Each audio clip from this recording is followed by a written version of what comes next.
날씨가 좋죠. 예, 말씀하신 대로요, 목양실에 앉아 있으면 하루하루가 그 앞에 풍경이 다릅니다. 어제까지는 개나리가 없었는데 어느 날 보면은 개나리가 피어 있고요. 그 다음날 되니까는요, 그 위에 진달래가 피고요. 그래서 매일 아침마다 목양실에 내려가면 기대가 됩니다. 블라인드를 쫙 거쳤을 때 어떤 느낌이 있을까? 우리 사랑하는 성도님들, 하나님 앞에 늘 우리가 기대하고 하나님을 향해서 늘 뭔가를 바랄 수 있는 그런 확신에 찬, 소망에 찬 그런 신앙생활 하시기를 간절히 축복합니다. 오늘은 구체적으로 무엇을 기도드릴까? 라고 하는 이러한 제목으로 함께 말씀을 나누고자 합니다. 그리스도인이라고 한다면 기도에 대해서 누구나 공감하는 부분 아닙니까? 기도의 중요성. 말씀드리지 않아도 다 우리는 알고 있습니다. 그런데 문제는 뭡니까? 어떤 기도를 드려야 되느냐? 도대체 우리가 어떤 기도를 드려야 하나님께서 기뻐 받으실까? 오늘 우리들이 기도하는 사람이라고 한다면 이러한 고민들은 다 해보셨을 것 같아요. 그런데 아시는 것처럼 기도를 드림에 있어서 뭐 특별한 게 있습니까? 우리가 하나님 앞에 기도드리고요. 내가 하나님 앞에 아뢰고 싶은 이야기가 있으면, 내 필요가 있으면 하나님 앞에 아뢰면 되는 것 아니겠습니까? 그렇지만요, 우리가 오늘 성경을 통해서 믿음의 선진들은 어떤 기도를 드렸을까? 우리가 그 선진들의 기도를 우리가 살펴보면서 우리들이 기도는 이렇게 드리는 것이구나, 이런 선진들은 기도를 드렸구나 라고 하는 것을 아는 것도 우리들의 기도 생활에 참 중요한 도움이 될 것입니다.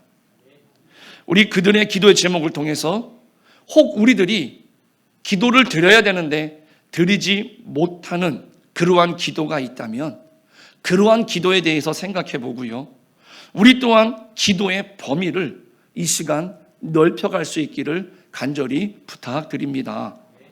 많은 인물들이 있지만은요, 오늘 사도 바울의 기도를 통해서 우리가 다시 한번 기도의 제목, 어떤 기도의 제목을 가지고 기도했는지를 우리가 살펴보겠습니다. 바울은 무슨 기도를 했는가? 다른 형제자매들을 위해서 기도해 주는 내에도 이 바울이 기도했던 기도의 제목들은 분명한 도움이 됩니다. 그러나 그 이전에 정작 기도하는 나 자신에게도 도움이 되는 그러한 기도가 되기를 잊지 않으면서 오늘 우리가 배우고 우리가 깨닫게 되면 우리들의 기도에도 오늘 이 사도 바울이 골로새 교회와 그 교인들을 위해서 기도했던 그 기도를 적용할 수 있기를 간절히 축원합니다. 바울이 골로새 교인들을 위해서 기도했던 기도의 제목은 4가지입니다. 첫 번째입니다. 신령한 지혜와 총명을 구하는 기도였습니다. 9절 말씀해 보니까는요, 이로써 우리도 듣던 날부터 너희를 위하여 기도하기를 그치지 아니하고 구하노니 너희로 하여금 모든 신령한 지혜와 총명에 하나님의 뜻을 아는 것으로 채우게 하시고. 그러니까 바울은 지혜와 총명을 위해서 기도했습니다. 그런데 그냥 지혜와 총명이 아닙니다. 신령한 지혜와 총명을 위한 기도였습니다. 이 지혜와 총명은요, 하나님의 뜻을 알기 위한 기도였다는 것이지요. 다시 말하면 하나님의 뜻을 깨닫는 능력을 주십시오, 이렇게 하나님 앞에 기도를 했다는 말입니다. 우리가 세상을 살아가는 데 있어서요, 그 세상을 살아가는 지혜와 세상의 지식을 가지는 것 굉장히 중요합니다. 하지만 우리에게 가장 중요한 것은 뭘까요? 하나님의 뜻을 아는 것입니다. 그러므로 하나님의 뜻을 알기 위해서는 우리들이 성경 말씀을 날마다 읽고 가까이 하고 묵상을 하셔야 되겠죠. 그렇지만은요, 우리가 성경을 읽을 때, 성경을 묵상할 때, 그리고 성경을 배우고 공부할 때에도 잊지 말아야 될 것은 뭡니까? 그 하나님의 말씀을 올바르고 깨달을 수 있도록, 올바르게 우리가 알아들을 수 있도록 위에서 반드시 기도해야만 한다는 것이죠. 성경의 저자가 되신 성령님께서 그 말씀을 잘 깨달을 수 있도록 도와달라고, 제대로 그 뜻의 의미를 알아들을 수 있기를 위해서 우리는 하나님 앞에 늘 기도해야만 한다는 것이지요.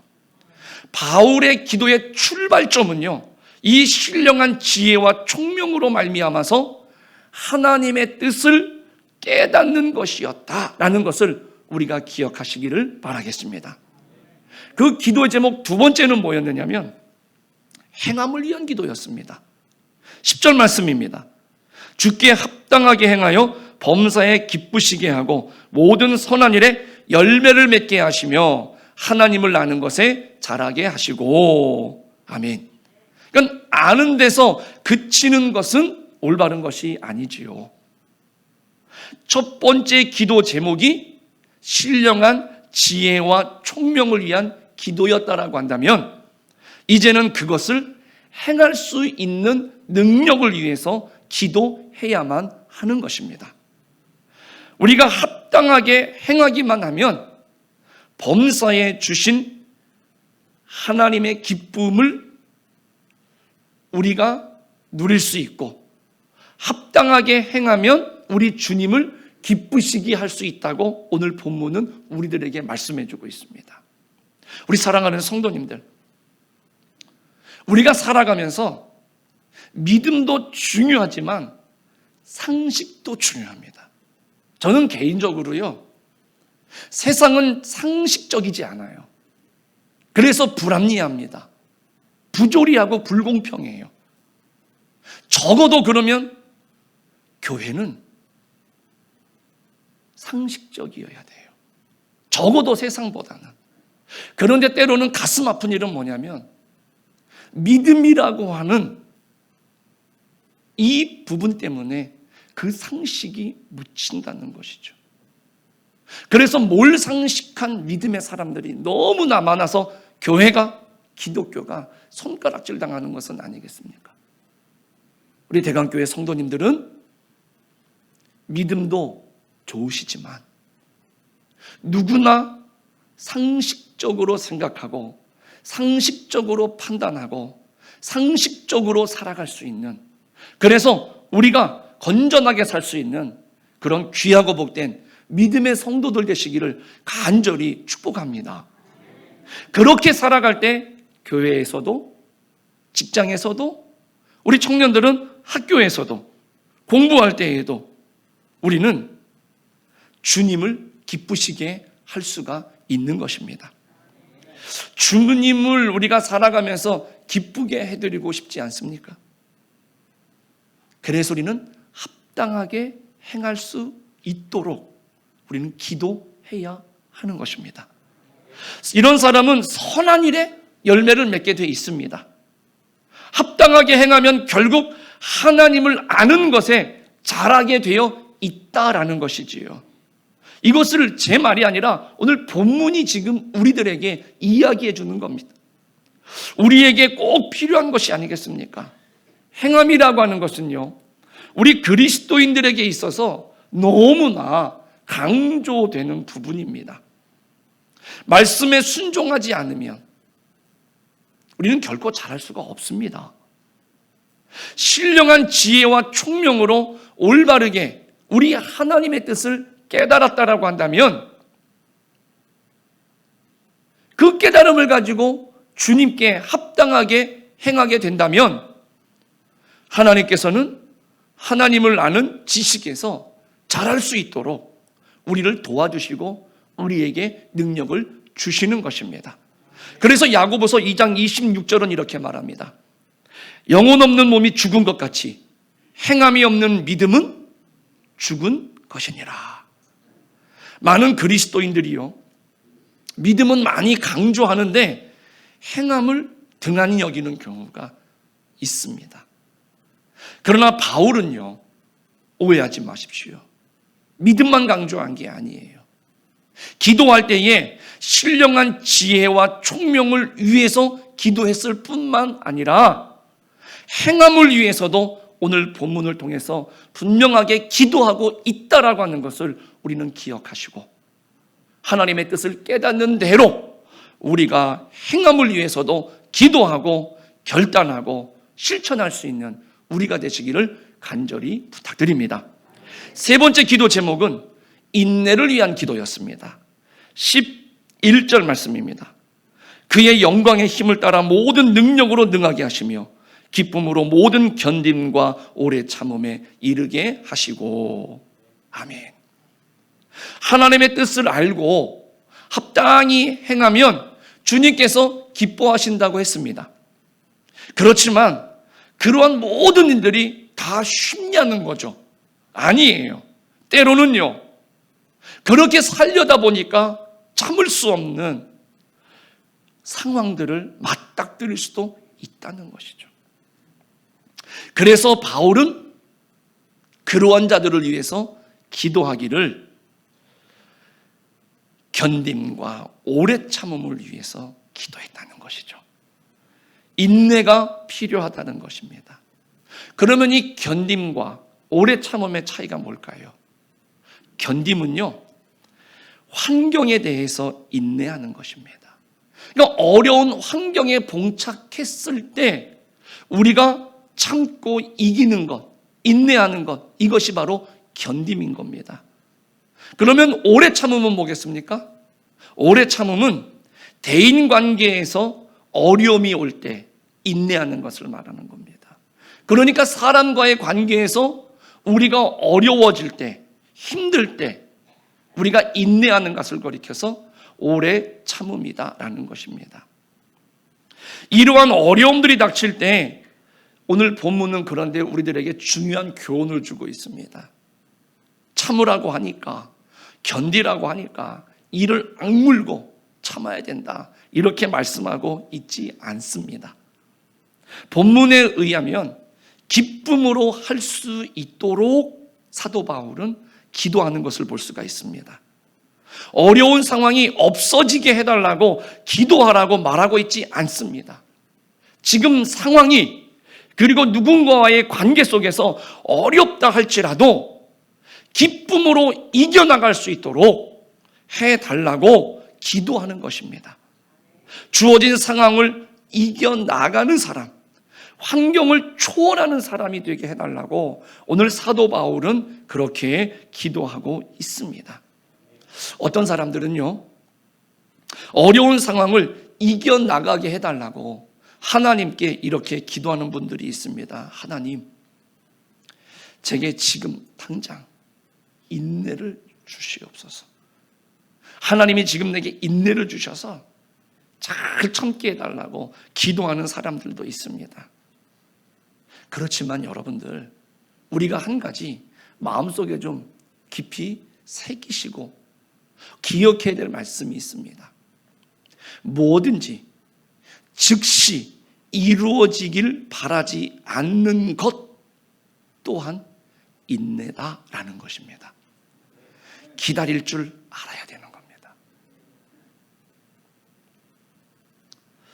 우스갯소리지만은요, 어떤 사업가가 사업을 하는데 한 100만 달러가 필요한 겁니다. 믿음이 있는 사람입니다. 그런데 하나님 앞에 지금 당장 이 큰 돈을 해결해 달라고 기도하는 게 송구해요. 그래서 나름 겸손하게 하나님 앞에 기도합니다. 하나님, 하나님에게는 하루가 1000년 같고 1000년이 하루 같지 않습니까? 그러면서 겸손하게 하나님 앞에 기도합니다. 믿음으로. 하나님, 제게 1달러만 허락해 주옵소서. 무슨 의미인지 아십니까? 저만 알아들은 겁니까? 그랬더니 하나님께서 뭐라고 그 사업가에게 응답을 하셨겠습니까? 1초만 기다려라. 굉장히 썰렁합니다. 잘 생각해 보십시오. 오늘 우리들은요, 이런 것처럼 하나님 앞에 뭔가 즉시 이루어지는 것에 대해서 너무나 익숙해져 있어요. 그래서 지금 즉시, 지금 내가 원하는 대로 하나님이 일해 주시지 않고 해결해 주시지 않으면 하나님이 없는 것처럼, 하나님과의 관계 속에서 내가 마치 뭐가 잘못된 것처럼. 그러나 성경의 수많은 믿음의 선진들은 그렇게 살지 않았습니다. 구약의 수많은 선지자를 바라보십시오. 그 유명한 다윗을 보십시오. 그 인고의 세월 동안 하나님 앞에 인간적인 관계, 환경적인 어려움들을 즉시로 해결해 달라고 기도하지 않았습니다. 지금 이 모든 상황 속에서 기쁘게 내가 잘 감당할 수 있는 그러한 믿음의 사람이 되게 해달라고 기도하면서 견디고 시간을 보냈을 때 하나님이 섭리하셔서 마침내 그때에 이루시고 역사하시는 것을 우리는 볼 수가 있습니다. 하나님은 상황을, 환경을 변화시키라고 말씀하지 않습니다. 고난이나 시련이 없어질 수 있다, 오늘 내게 오지 않는다면 얼마나 좋겠습니까? 하지만 하나님이 원하시는 것은 그런 게 아닙니다. 하나님께서 원하시는 것은요, 환경이 변하는 게 아닙니다. 바로 내가 변하는 것인 줄로 믿습니다. 내가 환경에 견딜 수 있는 그 관계 속에서 하나님 앞에 기도하면서 끝까지 그 모든 일들을 이루어갈 수 있는 그러한 사람으로 변화되기를 원하신다는 것이죠. 이것을 위해 기도하는 것은 너무나 중요했기 때문에 사도 바울은 골로새 교회와 그 교인들을 위한 기도의 제목으로 기도하고 있는 것을 우리는 볼 수가 있는 것입니다. 네 번째 기도는 뭐였느냐? 감사의 기도였습니다. 12절 말씀해 보니까 우리로 하여금 빛 가운데에서 성도의 기업의 부분을 얻기에 합당하게 하신 아버지께 감사하게 하시기를 원하노라. 신령한 지혜와 총명이 있어서 하나님의 뜻을 아는 사람은요, 주님께 합당한 일을 행합니다. 그 뜻이 무엇인지를 알기 때문에 곁길로 가지 않고 하나님의 뜻을 올바르게 행하게 되어 있습니다. 그런데 또 그러한 사람은요, 그러한 일들을 행하면서 잘 인내하는 사람이 된다라는 것이지요. 인내할 줄 아는 사람이 결국에 하나님 앞에 가지는 마음은 뭔지 아십니까? 그게 바로 감사의 마음이라는 것이지요. 이렇게 어려운 상황에서 혹은요, 인간관계에서 인내를 배운 사람은 깨닫는 게 공통적으로 하나가 있습니다. 바로 뭐냐? 우리를 위해서 길이 참으시는 하나님께 감사하게 되더라라는 것입니다. 바울은 이러한 감사를 위해서 기도하고 있는 것입니다. 바울은 과연 무엇을 위해서 그러면 기도를 하고 있느냐? 우리를 위해서 하나님께서 준비해 주신 기업 때문에 감사하라는 것입니다. 우리 사랑하는 성도님들, 저 하나님 나라가 있는 것을 믿으십니까? 천국을 믿으십니까? 예, 있습니다. 우리가 쓰는 말은요, 없는 게 없어요. 휴대폰이 발견되기 전에는요, 휴대폰이라는 단어가 없었어요. 이 휴대폰이 나중에 사라져서 없습니다. 그러나 분명히 휴대폰이라는 단어는 남아 있을 겁니다. 그래서 먼 훗날 사람들이 휴대폰이 뭐야? 라고 해서 보지도 못하고 듣지도 못하지만 그 이름이 존재한다라고 하는 것은 분명히 있는 것이었고 있었던 것이었죠. 오늘 하나님 계십니다. 천국 있습니다. 지옥 있습니다. 천국에는 우리들이 거할 장소가 있는 줄로 믿습니다. 하나님께서 이미 준비해 놓으셨다는 것이죠. 본래 우리는 사실 이 천국 갈 만한 자격이 없었던 사람들이죠. 그런데 하나님께서 독생자 예수 그리스도를 통해서 우리들로 하여금 믿기만 하면은 누구나 천국에 들어갈 수 있도록 길을 열어주셨고 예수님을 믿는 사람을 천국 백성 삼아 주신 것이죠. 생각해 보면 우리가 얼마나 감사할 게 많습니까? 바울은 데살로니가전서 5장 18절에서 그래서 이렇게 말합니다. 범사에 감사하라. 이는 그리스도 예수 안에서 너희를 향하신 하나님의 뜻이니라. 바울은 범사에 감사해라. 모든 일에 감사하라고 분명하게 말씀하고 있습니다. 우리가 하나님께 감사할 것을 하나하나 찾기 시작을 한다면 우리가 너무나 감사할 것이 많지 않겠습니까? 우리 사랑하는 성도님들, 이제는 우리 입술에서 감사가 넘쳐나기를 간절히 바랍니다. 아마 우리가 감사를 찾기 시작하면 도저히 헤아릴 수가 없을 겁니다. 그래서 빌립보서를요, 기쁨의 서신이라고 한다면 이 골로새서는요, 감사의 서신이라는 별명이 붙어 있습니다. 그만큼 감사를 강조하고 있는 성경이거든요. 바울은 개인에게나 교회에 편지를 쓸 때마다 감사하는 것을 잊지 않았습니다. 공동체와 그 동역자들을 주신 것도 이 바울에게 있어서는 너무나 감사한 일이었거든요. 내용을 정리해 보겠습니다. 지금까지 바울이 기도한 내용을 우리가 살펴보면 어떻습니까? 육신적인 기도들이 아닙니다. 영적인 것, 신앙의 성숙을 위한 기도였다라는 것을 우리는 깨달을 수가 있습니다. 물론 육신적인 기도도 중요합니다. 그러나 더 중요한 것은요, 영적인 성숙인 줄로 믿습니다. 이런 영적인 성숙을 위해서도 아주 구체적인 기도의 제목이 필요로 하다는 것입니다. 질문 하나 던져볼까요? 하나님이 가장 사랑하시는 사람은 누굴까요? 바로 나입니다.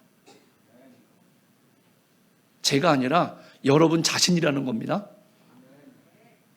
그럼 또 하나, 하나님과 가장 가까운 사람은 누굴까요? 나인 줄로 믿습니다.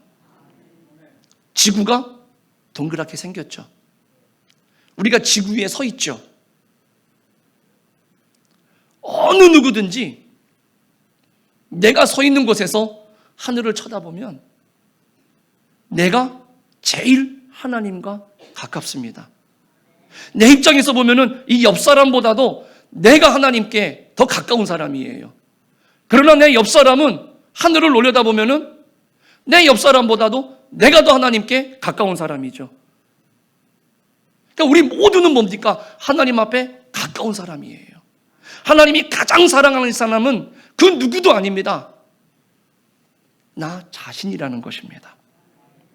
하나님께서 가장 사랑하는 그런 나에게도 바울이 기도한 그 내용들이 있어야 될 줄로 믿습니다. 여러분들은 주로 어떤 기도의 제목을 가지고 하나님 앞에 기도합니까? 우리가 다시 한번 깊이 되돌아보시기 바랍니다.